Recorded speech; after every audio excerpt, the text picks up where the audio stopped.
Most people know that Aghanim Scepter creates another illusion and dispels targets, and that's why in this game you can see Sammyboy carrying Manta Aghanim Scepter. With this combination of items, he is able to dispel Global on himself and later help his team during this fight. Ags is not a very popular item on carry CKs right now, but I think part of that reason is the fact that a lot of people don't know the full potential of Ags on this hero. We can see Arteezy playing Dota in this game, asking his enemies to try and cold snap someone for him to test his items. Not only the illusion creation of CK Ags is global, but the important part, the dispel, is also. This means that you can potentially free your team from a 4-man trianout on another side of the map by just pressing R. Lone Druid Savage Roar, Lasso, the list is pretty huge.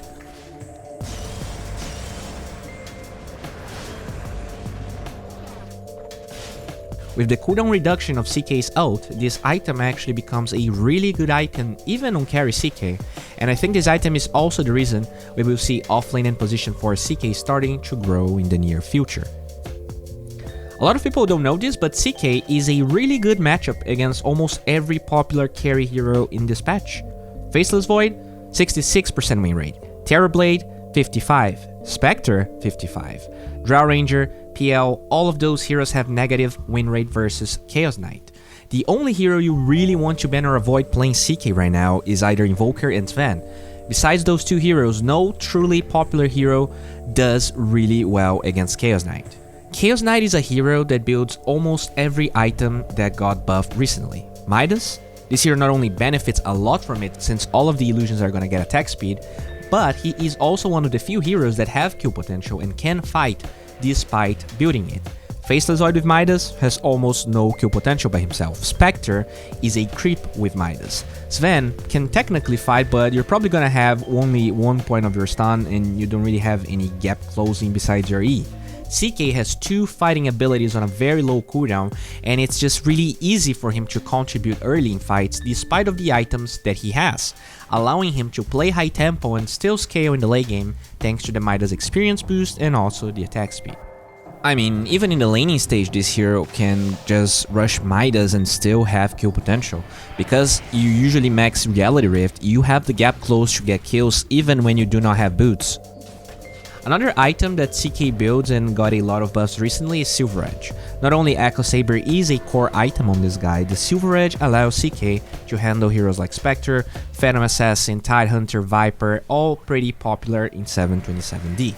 The item also gives him kill potential with and without his ult, giving him in one slot all of the things this hero needs to be relevant. One issue CK struggles a little is illusion heroes.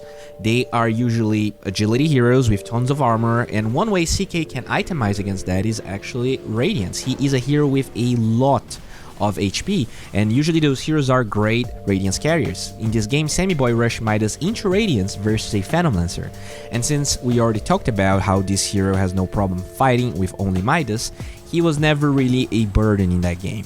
By itemizing with Hardened Shivas afterwards, his illusions become super hard to handle, and Shivas and Radiance are the 2 best items to counter illusions, since you cannot really deal with the evasion and the attack speed low if you are one.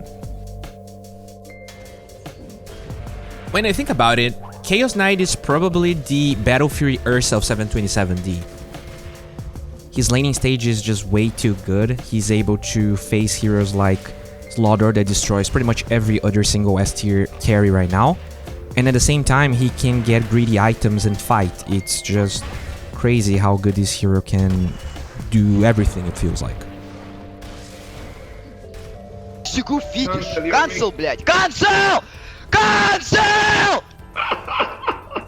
Blaming allies can be addicting, but while it can feel good to do that sometimes, it will never change your win rate, and in fact, it can decrease your behavior score and chances of winning. You know what can positively impact your games? Knowing what are the best heroes of the patch and when to pick them, as well as how they work. Right now, you can get access to my weekly updated S tier hero list as a Patreon follower or via YouTube membership. Be aware that YouTube takes a huge cut from that, and that's why the prices are different on Patreon, but I do like to give you guys the choice. On top of the S tier hero list, you also get a weekly video talking about new trends I identified and didn't finish a video yet. All you have to do is join the Meta Aficionado tier on either YouTube or Patreon. I also constantly share replay IDs I think are useful for you to improve as a player. Remember that making these videos takes a lot of time, and in case you cannot afford one of these subscriptions, helping the YouTube algorithm by liking, subscribing, ringing the bell and commenting also makes the channel grow. Guys, thank you a lot for watching this video. In case you want a different experience than my Meta Aficionado tier, you can DM me on Twitter to get the rates for my coaching. If you want to see me play or cast Dota 2, follow me on Twitch. If you got back to Dota because of COVID-19 or the Compendium, you should definitely check our Discord channel. There's a lot of cool people there, and in case you struggle playing Dota by yourself, you can find people from all over the world to help you grow. Finally, if you still want to help with the channel, but the Meta Aficionado tier is not something that you really like, you can check the other tiers on either Patreon or YouTube.